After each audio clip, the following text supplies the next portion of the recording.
Modern science कहती है कि जानवर का खून गंदगी, बीमारी और कीटाणुओं से भरा होता है। अगर जानवर मर जाए और खून उसके गोश्त में ही रह जाए, तो गोश्त जल्दी खराब होने लगता है और उसमें खतरनाक कीटाणु बन जाते हैं। इस्लाम कहता है कि जानवर को ऐसे ज़िबा किया जाए कि गले की बड़ी नस, शाह रग, सांस की नली और खाने की नली कट जाए, लेकिन रीढ़ की हड्डी, पीठ की नस नहीं काटी जाए। ऐसा क्यों?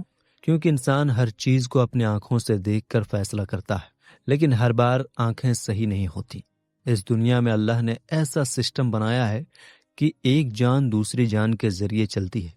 चाहे आप जमीन से एक गाजर निकालें या किसी जानवर को ज़िबा करें, दोनों में एक जान खत्म होती है। इसलिए असली बात यह नहीं कि आप क्या खा रहे हैं, क्योंकि हर हाल में एक जान जा रही है। इस्लाम साफ कहता है कि गोश्त खाना मजबूरी नहीं है, ये इजाज़त है। आप चाहें तो पूरी जिंदगी सब्जी खाकर भी अच्छे मुसलमान रह सकते हैं। अब सवाल है कि कुछ जानवर सिर्फ गोश्त खाते हैं और कुछ सिर्फ घास। ऐसा क्यों? जैसे शेर या कुत्ता भूखा मर जाएगा लेकिन घास नहीं खाएगा, और गाय, भैंस या बकरी कभी गोश्त नहीं खाएगी।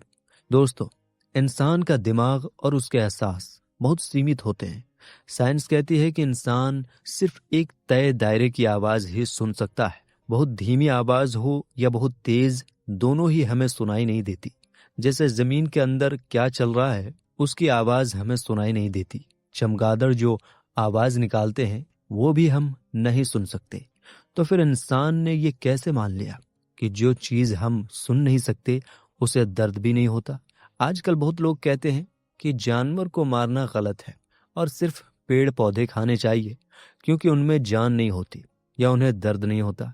लेकिन जब इस बात को साइंस और कुदरत के हिसाब से देखते हैं, तो ये सोच टिक नहीं पाती। अब साइंस की बात करते हैं। क्या पेड़ पौधे जिंदा नहीं होते? क्या उनमें जान नहीं होती? एक साइंटिस्ट ने पौधों पर रिसर्च की। उसने पौधों के पास ऐसे माइक्रोफोन लगाए जो बहुत हल्की आवाज भी पकड़ लेते हैं। फिर उसने पौधों को पानी देना बंद किया या उनकी टहनियां काट दी। नतीजा क्या निकला? पौधे अजीब सी आवाजें निकालने लगे। ये आवाजें इतनी तेज थीं कि इंसान उन्हें नहीं सुन सकता, लेकिन दूसरे जानवर और पौधे उन्हें समझ सकते हैं। जब आप किसी पौधे को काटते हैं, तो वो भी अपनी तरह से चिल्लाता है और घबराता है। और जब आप घास काटते हैं और उससे जो खुशबू आती है, वो असल में एक इशारा होता है। वो पास के दूसरे पौधों को बता रही होती है कि उस पर हमला हुआ है। पौधों में हमारे जैसा दिमाग या नसें नहीं होती, लेकिन फिर भी वो अपने तरीके से दर्द और परेशानी महसूस करते हैं। तो हमने ये कैसे मान लिया कि जिस जानवर की आवाज हम सुन लेते हैं, सिर्फ उसे ही दर्द होता है, और जिस पौधे की आवाज हम नहीं सुन सकते, उसे काटना कोई बड़ी बात नहीं है? ये सच है कि इस दुनिया में जीने के लिए एक जान दूसरी जान पर टिकी होती है। हम जब सांस लेते हैं, तब भी बहुत छोटे छोटे जीव मर जाते हैं। यानी इस दुनिया का एक सीधा नियम है, एक जान दूसरी जान से चलती है। चाहे आप गाजर जमीन से निकालें या किसी जानवर को ज़िबा करें, दोनों में एक जान खत्म होती है। इसलिए असली बात यह नहीं कि आप क्या खा रहे हैं, क्योंकि हर हाल में एक जान जा रही है। असल बात यह है कि आप उस जान को लेते वक्त कैसा तरीका अपनाते हैं। यही इस्लाम का तरीका सामने आता है। अल्लाह ने ही जानवर भी बनाए और पेड़ पौधे भी बनाए, और इंसान को बताया कि ये सब खाने के लिए है। लेकिन इस्लाम इंसान को जालिम नहीं बनने देता। जब मुसलमान जानवर को ज़िबा करता है, तो वो अल्लाह का नाम लेता है, बिस्मिल्लाहि अल्लाहु अकबर। इसका मतलब ये है कि हम अपनी मर्जी, शौक या ताकत के लिए नहीं, बल्कि अल्लाह की इजाज़त से ये काम कर रहे हैं। ज़िबा का तरीका ऐसा रखा गया है कि जानवर की बड़ी नस जल्दी कटे, जिससे उसे कम से कम दर्द हो और उसका खून भी बाहर निकल जाए, ताकि गंदगी शरीर में ना रहे। लेकिन आज के लोग हकीकत से ज्यादा अपने जज्बात पर चलते हैं। हमने दर्द को सिर्फ आंख और कान तक सीमित कर दिया है। अगर हमें खून या आवाज ना दिखे, सुने, तो हम समझ लेते हैं कि कोई गलती नहीं हुई। एक गाजर या आलू को जमीन से निकालना भी उसकी जान लेना है। बस फर्क इतना है कि उसकी आंखें और आवाज नहीं होती। इसलिए हमारा दिल उतना नहीं हिलता। अल्लाह ने इस दुनिया में एक संतुलन रखा है और इंसान को सिखाया है कि जो चीज़ें हलाल और साफ हैं उन्हें शुक्र के साथ खाओ और हद से आगे मत बढ़ो। कुदरत का बनाया नियम हमारे अपने बनाए नियमों से बहुत बड़ा है। असल भलाई ये नहीं कि आप उस चीज़ को छोड़ दें जिसे कुदरत ने आपके लिए बनाया है। असल भलाई ये है कि आप अपने बनाने वाले की नेमत को पहचानें और उसके बताए रास्ते पर चलें। इंसान अक्सर चीज़ों को अपनी आंखों से देखकर ही फैसला करता है, लेकिन जो दिखता है वही हमेशा सच नहीं होता। दुनिया में बहुत समय से लोग जानवर का गोश्त खाते आए हैं। आज कुछ लोग कहते हैं कि जानवर को ज़िबा करना बहुत दर्द देता है। उनका कहना है कि जानवर तड़पता है, खून निकलता है, इसलिए उसे ज्यादा तकलीफ होती है। दूसरी तरफ कुछ लोग कहते हैं कि करंट देना, गोली मारना या एक झटके में गर्दन अलग कर देना ज्यादा आसान और रहम वाला तरीका है। इंसान को लगता है कि अगर जानवर तुरंत शांत हो गया तो उसे दर्द नहीं हुआ, लेकिन क्या यह सच है या सिर्फ हमारी आंखों का धोखा? जब इस बात को समझने के लिए लोगों ने अपने जज्बात को हटाकर रिसर्च की तो एक नई बात सामने आई। साल 1978 में जर्मनी की एक यूनिवर्सिटी के एक साइंटिस्ट और उनकी टीम ने एक टेस्ट किया।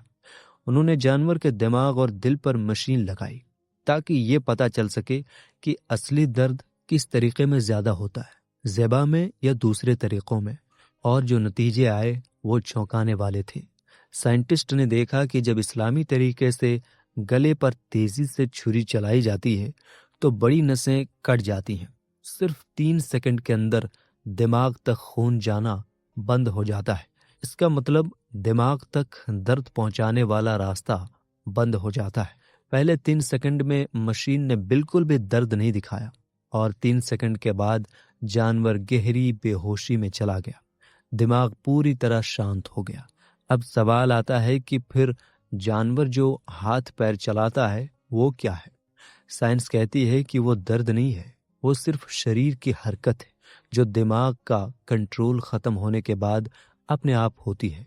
अब दूसरी तरफ देखें, जब जानवर को करंट दिया गया या गोली मारी गई तो बाहर से वो शांत दिखा, लेकिन मशीन ने दिखाया कि अंदर बहुत ज्यादा दर्द हो रहा था।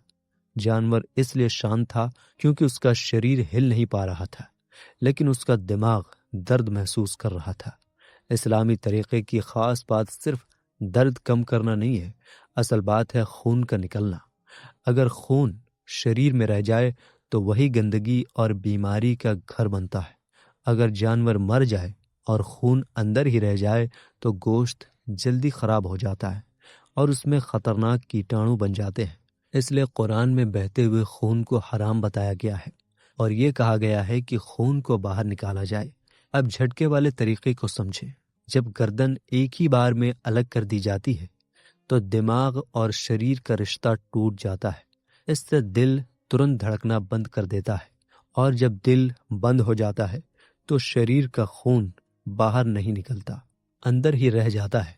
यानी सारी गंदगी और जहर गोश्त के अंदर ही रह जाता है।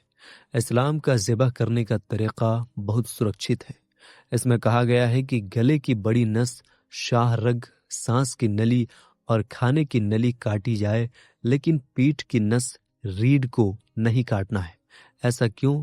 क्योंकि जब पीठ की नस सही रहती है तो दिमाग और दिल का रिश्ता बना रहता है। दिमाग बेहोश होने के बाद भी दिल को इशारा करता रहता है कि धड़कते रहो। फिर दिल पंप की तरह काम करता है और पूरे शरीर से खून बाहर निकाल देता है। इससे सारा गंदा खून बाहर निकल जाता है और गोश्त साफ और अच्छा हो जाता है। लेकिन इंसान अपनी कम समझ से ये सोचता रहा कि गला काटना बहुत बुरा है और करंट देना, गोली मारना या झटका देना आसान और रहम वाला तरीका है। लेकिन बाद में साइंस ने दिखाया कि ये सोच गलत थी। ज़िबा का तरीका जो बहुत पहले सिखाया गया उसमें एक गहरी समझ छुपी है। पीठ की नस को बचाना ताकि दिल खून निकालता रहे और गले की नस को काटना ताकि दर्द जल्दी खत्म हो जाए। ये सब अपने आप नहीं हो सकता। ये उसी बनाने वाले का तरीका है जो जानवर के पूरे शरीर को अच्छी तरह जानता है और उसने ऐसा तरीका बताया जिससे इंसान को साफ खाना मिले और जानवर को कम से कम तकलीफ हो। बेशक अल्लाह सबसे ज्यादा रहम करने वाला और समझ वाला है। आज की दुनिया में खाने को लेकर बड़ी बहस चल रही है। कुछ लोग कहते हैं कि इंसान को सिर्फ सब्जियां खानी चाहिए और कुछ लोग कहते हैं कि गोश्त भी खाना चाहिए। इसी बीच एक गलत बात फैल गई कि मुसलमान के लिए गोश्त खाना जरूरी है। लेकिन क्या सच में ऐसा है? अगर कोई आदमी पूरी जिंदगी सिर्फ सब्जी खाए और कभी गोश्त ना खाए तो क्या वो मुसलमान नहीं रहेगा? नहीं, इस्लाम साफ कहता है कि गोश्त खाना मजबूरी नहीं है, ये सिर्फ इजाजत है और एक नेमत है। आप चाहें तो पूरा जीवन सब्जी खाकर भी अच्छे मुसलमान रह सकते हैं। लेकिन यहाँ बात सिर्फ मजहब की नहीं है, बल्कि इंसान की बनावट की भी है। अगर इंसान सिर्फ सब्जी खाने के लिए बना होता तो उसका शरीर गोश्त को पचा कैसे लेता? इसका जवाब कुदरत में है। जानवरों की दुनिया में हर एक का खाना तय होता है। जैसे शेर या कुत्ता भूखा मर जाएगा लेकिन घास नहीं खाएगा, और गाय, भैंस या बकरी कभी गोश्त नहीं खाएगी। ऐसा इसलिए है क्योंकि उन्हें वैसे ही बनाया गया है। जो जानवर गोश्त खाते हैं उनके दांत लंबे और नुकीले होते हैं। ये दांत मांस को फाड़ने और खाने के लिए बने होते हैं, और उनका पेट भी उसी तरह का होता है जो गोश्त को ही पचा सकता है। इसके उलट जो जानवर घास खाते हैं उनके दांत नुकीले नहीं होते। उनके दांत सीधे और चौड़े होते हैं ताकि वो घास को लंबे समय तक चबा सके। उनका पूरा शरीर भी उसी हिसाब से बना होता है। अब आप अपने दांत देखिए। क्या हमारे दांत सिर्फ गाय की तरह सीधे हैं? नहीं। क्या हमारे दांत सिर्फ शेर की तरह नुकीले हैं? नहीं। इंसान के दांत दोनों तरह के होते हैं। आगे के दांत चीज काटने के काम आते हैं। बगल में थोड़े नुकीले दांत होते हैं जिनसे हम गोश्त चबा सकते हैं, और पीछे के दांत चौड़े होते हैं जिनसे हम अनाज और सब्जी पीस सकते हैं। यानी इंसान दोनों चीजें खा सकता है। ये बात सिर्फ दांतों तक नहीं है। हमारे पेट के अंदर भी ऐसे रस होते हैं जो गोश्त को तोड़कर उसे ताकत में बदल देते हैं। अगर इंसान सिर्फ सब्जी खाने के लिए बना होता तो शरीर गोश्त को मान ही नहीं पाता। जैसे बकरी गोश्त नहीं पचा सकती, वैसे ही इंसान भी नहीं पचा पाता। लेकिन हमारा पेट गोश्त को पचा लेता है और उससे ताकत लेता है। इंसान का शरीर कोई साधारण चीज नहीं है। ये एक तरह की फैक्ट्री है जिसे चलने के लिए प्रोटीन की जरूरत होती है। प्रोटीन से ही शरीर चलता है, ताकत बनती है और दिमाग काम करता है। लेकिन प्रोटीन खुद एक चीज नहीं है। ये छोटे छोटे टुकड़ों से मिलकर बना होता है। इन्हें अमीनो एसिड कहा जाता है। हमारे शरीर में ऐसे 20 तरह के अमीनो एसिड होते हैं। इनमें से 11 तो शरीर खुद बना लेता है, लेकिन बाकी 9 ऐसे हैं जो शरीर खुद नहीं बना सकता। इन 9 को हमें खाने से लेना ही पड़ता है। अगर इनमें से एक भी कम हो जाए तो शरीर सही से काम नहीं कर पाता। यहीं से समझ आता है कि इंसान को कैसे बनाया गया है। अगर आप सिर्फ सब्जी खाते हैं तो एक ही चीज में ये सारे 9 जरूरी हिस्से नहीं मिलते। इसलिए सब्जी खाने वालों को अलग अलग चीजें मिलाकर खानी पड़ती हैं ताकि सब पूरा हो सके। यही कुदरत का खास राज नजर आता है। अगर आप एक मछली, एक अंडा या गोश्त का छोटा सा टुकड़ा भी खाते हैं तो उसमें वो सारे 9 जरूरी हिस्से पूरे मिल जाते हैं जो शरीर को चाहिए। यानी एक ही चीज में सब कुछ मिल जाता है। शरीर उसे जल्दी अपना लेता है और उससे ताकत ले लेता है। अब क्या ये समझना मुश्किल है कि इंसान दोनों चीजें खा सकता है, गोश्त भी और सब्जियां भी? अल्लाह ने इंसान को एक ही तरह के खाने में नहीं बांधा। अगर इंसान सिर्फ सब्जी खाने वाला होता तो वो ठंडी जगहों में जिंदा नहीं रह पाता जहां सिर्फ मछली और गोश्त मिलता है। लेकिन अल्लाह ने गोश्त खाना जरूरी नहीं किया, बस इजाजत दी है। हमारे नुकीले दांत और पेट की ताकत साफ बताती है कि इंसान को ऐसे बनाया गया है कि वो हर जगह के खाने के साथ ढल सके। तो बात सीधी है, कुदरत का बनाया नियम हमारी सोच से कहीं ज्यादा गहरा है।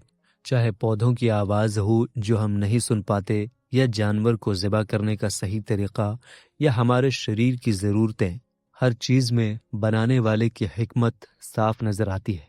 इंसान का असली काम ये नहीं है कि वो अपनी बनावट से लड़े, बल्कि ये है कि वो अपने बनाने वाले की दी हुई चीजों को पहचाने, शुक्र करे और सही तरीके से इस्तेमाल करे।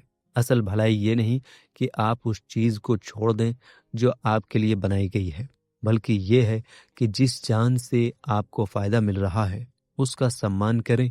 तो साफ बात यह है, ज़िंदगी चलाने के लिए एक जान जाती है, चाहे वो सब्जी हो या जानवर। इसलिए फ़ैसला ये नहीं कि आप क्या खाते हैं, फ़ैसला ये है कि आप अपने बनाने वाले के तरीके को कितनी अहमियत देते हैं। अल्लाह ताला हमें सही समझ अता फरमाए। आमीन या रब्बुल आलमीन।